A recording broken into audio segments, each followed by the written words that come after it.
इधर एक बड़ी खबर आ रही है। सीएम योगी के खिलाफ चुनाव लड़ेंगे चंद्रशेखर आजाद। गोरखपुर सदर से चुनाव लड़ेंगे चंद्रशेखर आजाद, ये बड़ी खबर आई है। शलभ मणि त्रिपाठी जी हमारे साथ है। शलभ जी, आपके पास समय, उससे पहले बयान सुनवाते हैं।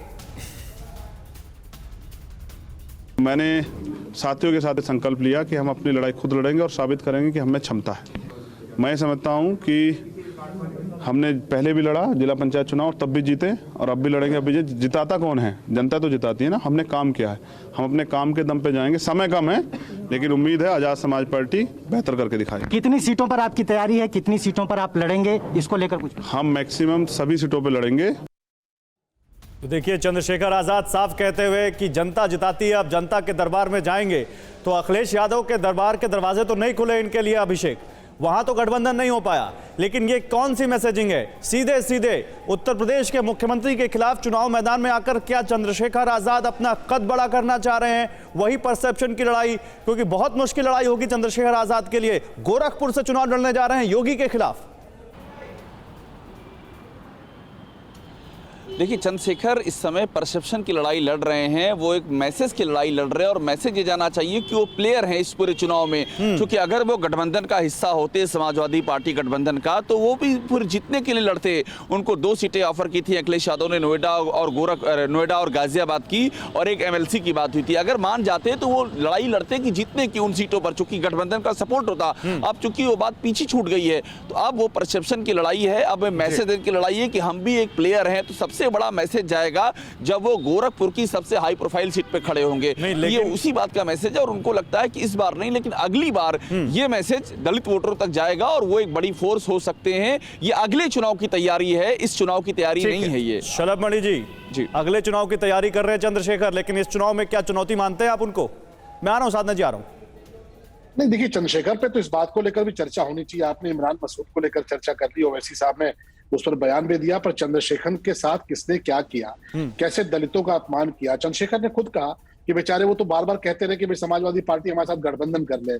किस तरह का धोखा उनको कांग्रेस ने दिया, किस तरह का धोखा उनको समाजवादी पार्टी ने दिया। हमारे तो देखिए शुरू से हमारे विरोधी रहे। आज आपने कह दिया वो चुनाव भी लड़ेंगे, स्वागत है, चुनाव लड़ना चाहिए लोकतंत्र में। लेकिन चंद्रशेखर दलित समाज से आते हैं, दलित समाज के नेता हैं, उनका अपमान समाजवादी पार्टी ने किस तरह से किया है पूरे देश ने देखा है। उनके साथ धोखा समाजवादी पार्टी ने किस तरह किया पूरे देश ने देखा है। और इस उत्तर प्रदेश में अगर दंगे हुए, दलितों के घर लूटे गए, जाटों के परिवार में उनकी माताओं बहनों के साथ, तो दलितों का अगर सबसे बड़ा नेता आपके सबसे बड़े नेता के खिलाफ चुनाव लड़ेगा तो दिक्कत नहीं होगी, क्योंकि उस वोट बैंक पे तो आपकी भी नजर होगी ना। दलितों का वोट आपको नहीं चाहिए। चुनाव 80 बनाम 20 होने जा रहा है। उत्तर प्रदेश का चुनाव 80 बनाम 20 होगा। 80 एक तरफ है, 20 एक तरफ है। और ये 20 में कौन है शलभ जी? 20 में पूरी प्रदेश की जनता जानती है। तो खुलकर एक बार आप कहना पसंद करेंगे कौन है 20? जरा आप थोड़ा बता देते तो। नहीं, मैं आपसे पूछता हूं कि आतंकवादियों के मुकदमे वापस होते हैं तो आपको अच्छा लगता है कि खराब लगता है? ठीक है, और साधना जी बताइए ना, आपको अच्छा लगता है या खराब लगता है? नहीं, मैं तो आपसे पूछ रहा हूं, कह रहे 80 बनाम 20 बार बार कह रहे, तो 20 कौन इधर? क्योंकि उधर 85 बनाम 15 कहा जाता है, तो ये थोड़ा कंफ्यूजन में पब्लिक है। आपसे मैंने सीधा सवाल पूछा कि आतंकवादियों के मुकदमे वापस होते हैं, आपको कष्ट होता है कि खुशी होती है? नहीं, ये तो आप मैसेज देने की कोशिश कर रहे हैं सर। सवाल पूछना मेरा काम फिलहाल यहाँ पर है। मैं आपसे पूछ रहा हूं 80 बनाम 20 में कहना है हिचकिचाहट क्यों सर? अगर इसके नाम पर वोट मांग रहे तो हिचकिचा क्यों रहे? खुलकर कहिए। बता रहा हूं कि आतंकवादियों के खिलाफ जब मुकदमे वापस लिए जाते हैं, जिनको पूरी 20 आतंकवादी उत्तर प्रदेश में जब आतंकवादियों के खिलाफ मुकदमे वापस लिए गए, जिनको खुशी हुई वो 20 में है, जिनको कष्ट हुआ वो 80 में है। 20 आतंकवादी समर्थन है। बिल्कुल, जिन्होंने आतंकवादियों के मुकदमे वापस लिए वो आतंकियों के समर्थक हैं, और जिनको खुशी हुई मुकदमे वापस लेने पर वो 20 में है। चुनाव का परसेप्शन नहीं चाहिए, आपको उनका वोट नहीं चाहिए, आप ये कह रहे हैं शलभ जी? आपको उनका वोट नहीं चाहिए? बिल्कुल नहीं चाहिए। जो आतंकवादियों के समर्थक है उनका वोट हमें नहीं चाहिए। जिन्होंने बात कह दी आपने, मुकदमे वापस लेने पर खुशी। साधना भारती जी, उन्हें 20 का समर्थन नहीं चाहिए, लेकिन अगर चंद्रशेखर जैसे नेता वहां चुनाव लड़ रहे हैं योगी के खिलाफ और आपका मकसद भी योगी को हराना है, तो क्या कांग्रेस पार्टी लार्जर पिक्चर पर समर्थन करेगी? देखिए, सबसे पहले मैं भाजपा के प्रवक्ता का जवाब देना चाहती हूँ। पहली बात तो ये, आपकी पार्टी महिला विरोधी, दलित विरोधी, पिछड़ा विरोधी है, इसमें कोई दोराहे और दोहमत नहीं है। कारण ये कि आप खुद बता दीजिए, अभी आप कह रहे दलितों का अपमान पर बड़ा गुस्सा आ गया आपको और बड़ा दिल दुख गया आपका। तो यही दयाशंकर सिंह जी, जिन्होंने मायावती जी के लिए अपशब्द बोले थे, उनकी पत्नी को, स्वाति सिंह को तो आपने मंत्री पद का दर्जा दिया उत्तर प्रदेश में। वो बात अलग है कि पहले अपने पति के लिए लड़ रही थी, अब टिकट के लिए अपने पति से ही लड़ रही है। दूसरी बात ये कि लालजी टंडन जी की पौत्र बहू ने दहेज के लिए तंग करने का आरोप परिवार पर लगवाया, वीडियो वायरल हुई है उनकी। आप मुझे बता दीजिए, आपने कब महिलाओं का सम्मान किया? हाथरस में आधी रात में बेटी का शव डीजल पेट्रोल डालकर जलवा देते हैं आप।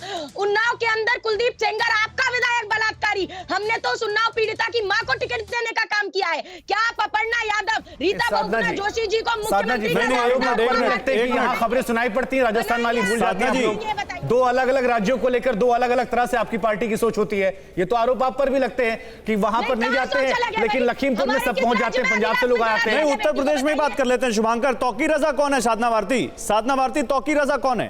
तौकी रजा जो कहता है बाटला हाउस एनकाउंटर फेक है, वो कौन है? नहीं, अगर देखिए सीधी बात है बिल्कुल। पहली बात तो संबित पात्रा जी ने जो वीडियो आदिल हसन क्या वाकई आदिल हसन क्या धर्म और जाति के नाम पर सभी पार्टियों ने अपनी अपनी ठेकेदारी तय कर ली है? मैं दलितों का नेता, मैं मुस्लिमों का नेता, मैं हिंदुओं का नेता। कोई 80 बनाम 20 की बात कर रहा है, कोई 85 बनाम 15 की बात कर रहा है। आप चले जाते हैं। अड़ी सोमवार से शुक्रवार शाम 6 बजे सिर्फ TV9 भारतवर्ष पर।